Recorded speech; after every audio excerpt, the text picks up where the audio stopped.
사랑하고 축복합니다. 6월 14일 화요일입니다. 오늘 하루와 또 한 주가 주님의 나라의 의를 위하여 달려가는 복된 날이 되시기를 간절히 소원합니다. 오늘 말씀은 마지막은 우리의 승리입니다 라는 제목으로 함께 말씀을 나누고자 합니다. 오늘 말씀은 사무엘상 23장 15절에서 29절까지의 말씀입니다. 말씀을 봉독하도록 하겠습니다. 다윗이 사울이 자기의 생명을 빼앗으려고 나온 것을 보았으므로 그가 십광야 수풀에 있었더니 사울의 아들 요나단이 일어나 수풀에 들어가서 다윗에게 이르러 그에게 하나님을 힘있게 의지하게 하였는데 곧 요나단이 그에게 이르기를 두려워하지 말라. 내 아버지 사울의 손이 내게 미치지 못할 것이요 너는 이스라엘 왕이 되고 나는 네 다음이 될 것을 내 아버지 사울도 안다 하니라. 두 사람이 여호와 앞에서 언약하고 다윗은 수풀에 머물고 요나단은 자기 집으로 돌아가니라. 그때에 집 사람들이 기브아에 이르러 사울에게 나와 이르되 다윗이 우리와 함께 광야 남쪽 하길라산 숲을 요새에 숨지 아니하였나이까. 그리하온즉 왕은 내려오시기를 원하시는 대로 내려오소서. 그를 왕의 손에 넘길 것이 우리의 의무니이다 하니 사울이 이르되 너희가 나를 긍휼히 여겼으니 여호와께 복받기를 원하노라.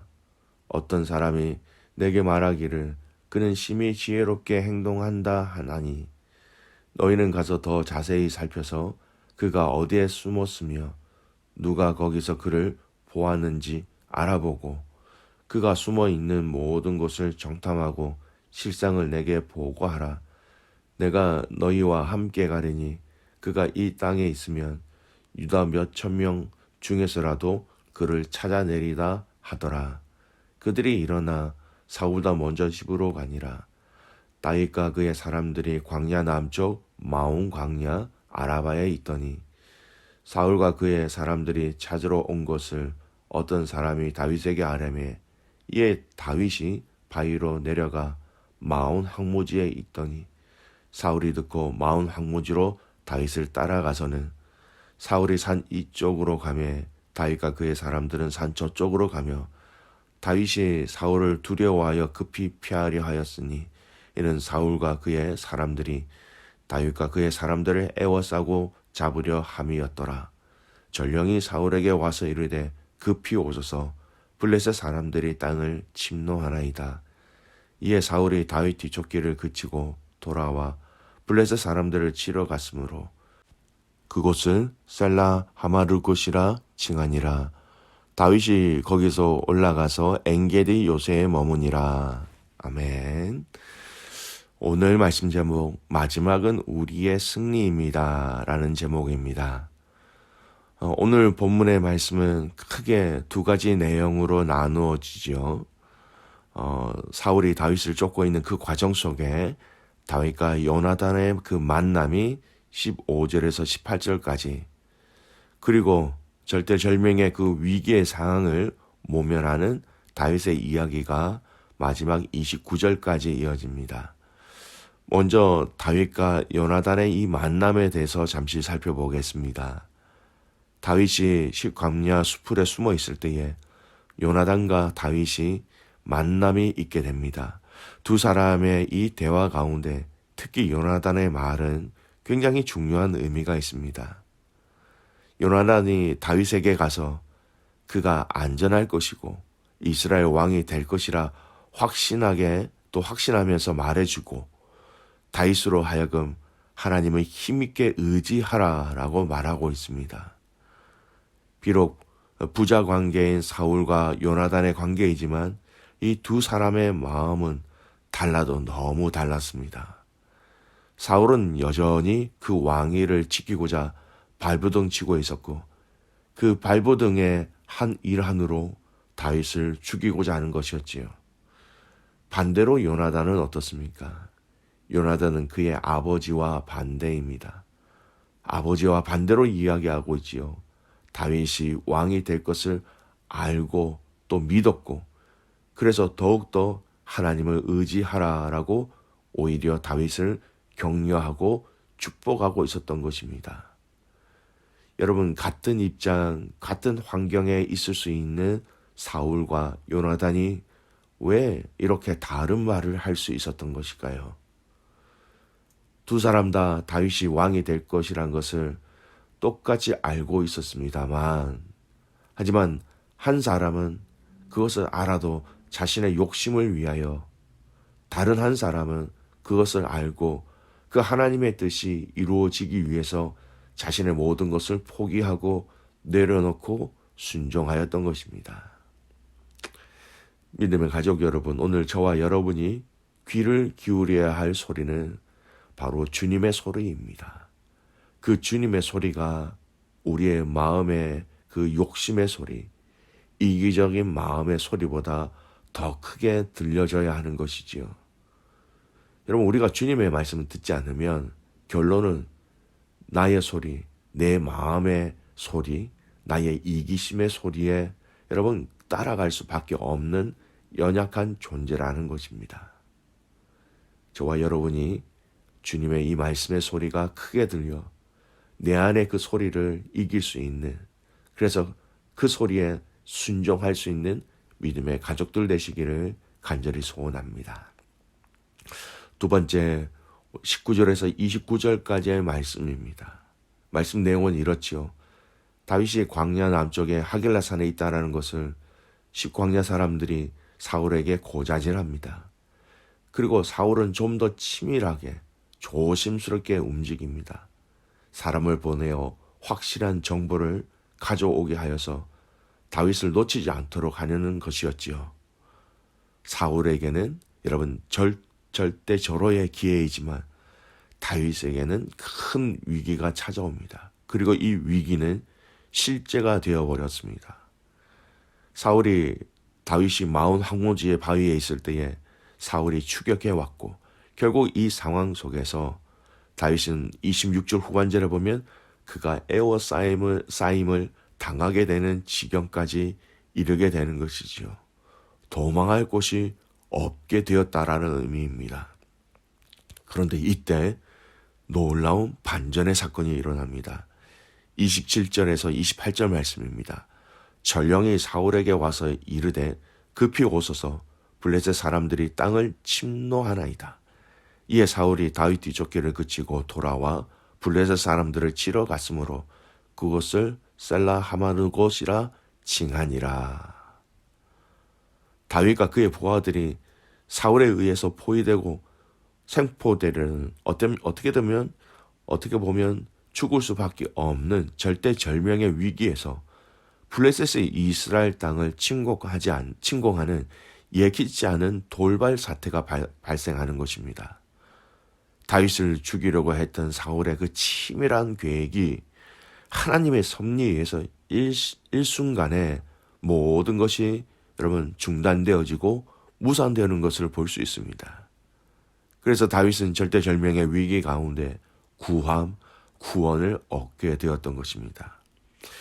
여러분, 이 사건에 두 가지 큰 구도가 있다라는 것을 알아야 합니다. 아니, 사무엘상 전체에 있는 구도라고 얘기할 수도 있습니다. 바로 사울을 죽이고자 하는 한편의 구도입니다. 사람의 치밀하고 계획된 이 구도. 하지만 이것은 눈에 보이는 사람이라고 말할 수 있겠지만 그 뒤에 있는 배경을 우리는 볼 수 있어야 합니다. 하나님의 구원의 계획을 이루어가는 데 있어서 방해하는 사단의 구도라는 것을 알 수 있어야 하지요. 반대로 다른 한 구도가 있습니다. 바로 하나님의 섭리를 통한 구원하심의 계획입니다. 하나님이 다윗을 살리고자 하시는 그 일하심, 그 열심, 그 인도하심, 그 구원하심이 대신 맞서고 있다라는 것을 여러분 보여지십니까? 사람이 죽이고자 하지만 사실 이 사람은 악한 사단의 영역이라고 할 수 있죠. 여러분, 다윗을 죽이면 다윗의 후손인 예수 그리스도의 탄생을 막게 되는 것입니다. 그래서 사단은 어떻게 해서든 이 일들이 일어나는 것을 다윗을 죽이고자 함으로 막으려고 하고 있다라는 것입니다. 하지만 하나님은 다윗을 살리시는 것뿐만 아니라 예수 그리스도의 탄생을 통하여 온 인류를 구원하시고자 하시는 하나님 아버지의 놀라운 구원의 계획을 위해서 다윗을 위해서 싸우시고 다윗을 살리고자 그렇게 일하고 계신 것이었습니다. 믿음의 가족 여러분, 우리가 기억해야 할 것은 이 양자 구도의 이 싸움을 창세기부터 성경은 이야기하고 있다는 것을 알아야 합니다. 예수님이 이 땅에 오실 때에도 예수님의 탄생쯤에 예수님을 죽이기 위하여서 여러분 2세 미만의 어린 아이들을 죽이려고 했던 것 바로 사단의 구도이죠. 그러나 그 상황 가운데 하나님은 그 요셉과 마리아의 가정을 인도하셔서 하나님의 구원의 길로 인도하시고 그 모든 사단의 공격 가운데 그들을 인도하신, 보호하신, 대신 싸우신 것, 바로 이 양자구도가 성경에 처음부터 끝까지 이어지고 있는 구조라는 것입니다. 귀한 믿음의 가족 여러분, 기억하십시오. 구조는 이렇게 싸워야 하는 구도입니다. 사단은 우리를 해하고자 하는 것, 하지만 주님은 우리를 살리고자 하시는 구도. 이 구도에서 때로는 믿음의 사람들이 두려워하고 벌벌 떨 때가 있습니다. 그러나 이 전쟁은 이미 예수 그리스도를 통하여서 이미 승리하신 그 전쟁의 결과, 이미 승리가 정해진 것이라는 것을 잊지 마십시오. 그래서 하나님은 블레셋이라는 이스라엘 대적을 통하여서 갑자기 새로운 환경, 새로운 결과를 허락해 주신 것입니다. 왜냐하면 결론이 정해져 있기 때문에 아무리 상황과 환경이 급박하게 또 다윗에게 불리하게 흘러간다 할지라도 여러분 결론이 정해져 있기 때문에 상황과 환경이 어렵고 힘들게 보이는 것 같지만 결국은 하나님께서 원하시는 대로 우리를 이끄신다라는 것입니다. 우리가 주님의 자녀이기에 이미 우리도 승리한 그 주님의 자녀라는 것, 여러분 그것을 우리는 잊지 말아야 합니다. 이미 우리 주님이 승리하셨기 때문에 그 승리를 우리가 맛보고 누리도록 허락하셨다라는 것. 그런 일들이 성경에는 많이 기록되어져 있습니다. 애굽에서 위기에 처한 아브람을 구원하신 하나님, 홍해 앞 진퇴양난의 위기에 놓인 이스라엘을 홍해를 갈라 건너게 하심으로 구원하신 하나님, 옥에 갇혀 곧 죽을 베드로를 구원하신 하나님, 하나님께서 우리가 예상할 수 없는 방법으로 자기 백성을 구원하신 신뢰는 성경에 무수히 많이 있습니다. 믿음의 가족 여러분, 남아있는 우리의 인생을 기대합시다. 우리에게 승리를 보여주시는 것을 우리가 누리고 체험하시고 마지막 그 최종 승리의 그날 우리가 함께 주님을 찬양하고 주님을 예배하고 주님을 기뻐하는 그날이 있다라는 것을 잊지 마시기 바랍니다. 마지막은 우리 믿음의 성도들에게 허락하신 그 승리가 있다라는 것을 잊지 않는 오늘 이 하루가 되시기를 주님의 이름으로 축복합니다. 아멘. 기도하겠습니다. 살아계신 아버지 하나님, 감사와 찬송과 영광을 주님께 올려드립니다. 하나님, 사울은 죽이고자 하였지만 하나님은 그를 살리고자 하셨고 이 두 양자 강자의 싸움 가운데 하나님은 언제나 다윗을 구하셔서 승리의 길로, 기쁨의 길로, 하나님의 구원의 사역의 길로 늘 인도하셨음을 말씀을 통하여 우리가 보았습니다. 다윗에게 허락하신 이 승리, 위로, 인도, 구원하심처럼 오늘 믿음의 성도들에게도 동일한 인도와 구원하심과 계획하심과 보호하심이 있다라는 것을 믿습니다.